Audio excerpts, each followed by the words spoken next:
Hashama akka kunee daawwattootaa fi hordoftoota keelloo miidiyaa oduu yeroo ammaa qabannee dhiyaanneerra. Dhiifamni badii malee godhamu hin jiru jechuun ajajaa olaanaa ABO ibsa baase.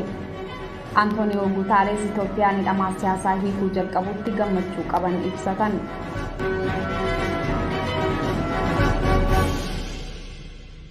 Oduu kan isinitti mu'annooniit badhaasaati. Dhiifamni badii malee godhamu hin jiru jechuun ajajaa olaanaa ABO ibsa baase. Guyyaa har'aa ajajaa olaanaa ABO haala mootummaan Itoophiyaa dhiifama gooneef jechuun hidhamtoota hiikaa jiru ilaalchisuun baaseen dhiifamni badii malee godhamu hin jiru jedhe. Ibsa kanaan hiikamuu miseensota KFO gammachuu qabu ibsuun kan eegale dursa hidhamtoonni siyaasaa KFO gaazexeessitoonni OMN fi kanneen biroo kan mana hidhaa dhiphaa keessa turtan baga mana hidhaa guddaa kan siyaasa waraanaaf dinagdee keessa jirutti nagaan dabalamtan jedha ibsi har'a Amajjii 8/2022 bahe kun. Lammiileen Oromiyaa hedduun ammallee mana hidhaa akka jiran kaan ammoo mana hidhaatti darbatamaa akka jiranis ibsa kanaan eereera ajajaan olaanaa ABO akkasuma ibsa isaan lammiileen Oromoo hedduun mana hidhaa keessaa baafamanii ajjeefamuu isaanii caqasuudhaan kanneen lubbuun har'a ga'an hiree mana hidhaa dhiphaa keessaa ba'uu argatan gocha mootummaa Itoophiyaa addunyaatti saaxiluuf duubatti akka hin jenne dhaammata. Uummata nagaan haleellaa dirooniin miidhamaa kaan ajjeefamaa wayitaa jirutti namoota muraasa mana hidhaarraa hiikuun araara buufna jedhanii shubbisuun haqatti baacuudha kan jedhu ibsi ajajaa olaanaa ABO sababaan Abiyyi Ahimad hidhamtoota siyaasaa badii malee hidhee turee fi amma hiikeef qabxiilee 4 kan kaa'e ibsi har'a bahe kun mootummaa PP'tti beekamtii horuuf lola amma deemaa jiru kan injifate of fakkeessuu humnoota falma hidhannoo gaggeessaa dirree siyaasaa keessaa moogeessuu fi hawaasa idil addunyaa biratti nama nagaa barbaadu fakkaatee akka faarfamuufdha jedhee jira. Badiin hidhamtoota siyaasaa raawwatan yoo jiraate deeggarsa uummataa qabaachuu isaanii ture. Hidhamtoonni siyaasaa kun yoo filannoo irratti haqaaf bilisaan hirmaatan akka Abiyyi Ahimad mo'atan shakkiin hin turre. Abiyyis sana sodaatee aartist Hacaaluu Hundeessaa ajjeesisuun hidhamtoota siyaasaa kana mana hidhaatti darbee jira. Hidhamuun hidhamtoota siyaasaaf ajjechaan aartist Hacaaluu Hundeessaa irratti raawwatame yakka isa jalqabaati. Yakki inni itti aanu sagalee uummataa ukkaamsanii filannoo biyyoolessaa qophaa ofii dorgomanii qophaa ofii filannoo injifadhe jedhanii fi labsanii mootummaa ijaaru.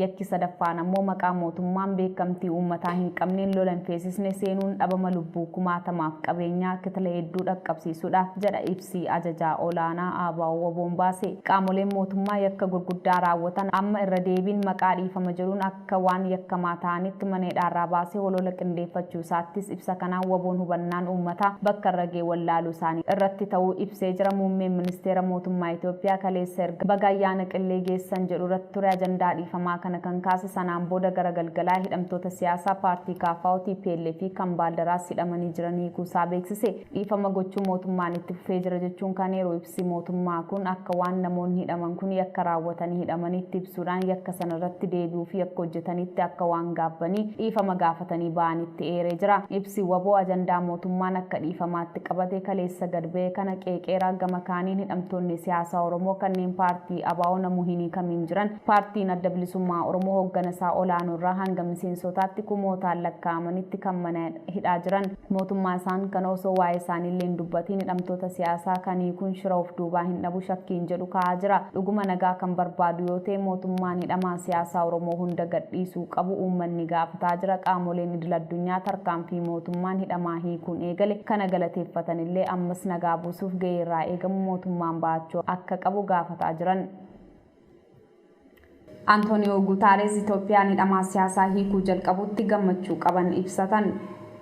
Barreessaan olaanaa UN Antooniyoo Guutaarees Itoophiyaan hidhamtoota siyaasaa hiikuu hordofanii ergaa dabarfataniin Itoophiyaatti mormitoota siyaasaa olaanoo dabalatee kan manneen hidhaa keessaa gadhiifamuutti nan gammadaa jedhan. Biyyattii keessatti nagaan akka bu'uuf tattaaffii taasisaa kan turan barreessaa olaanaa UN kun hidhamaa siyaasaa hiikuu cinatti qaamoleen lola gaggeessaa jiran lola dhaabanii gara nagaatti biyyattii fiduuf tattaaffii gochuu akka qabanis dhaaman. Tarkaanfii mootummaan Itoophiyaa fudhachuu jalqabee jiru kanas kan jajjabeessan ta'uu eeraniiru. Abdiin biyyattiin gara nagaatti akka dhuftuuf qabanis daandii qajeelaa qabataa akka jiru akeeka yaadni nama kanaa.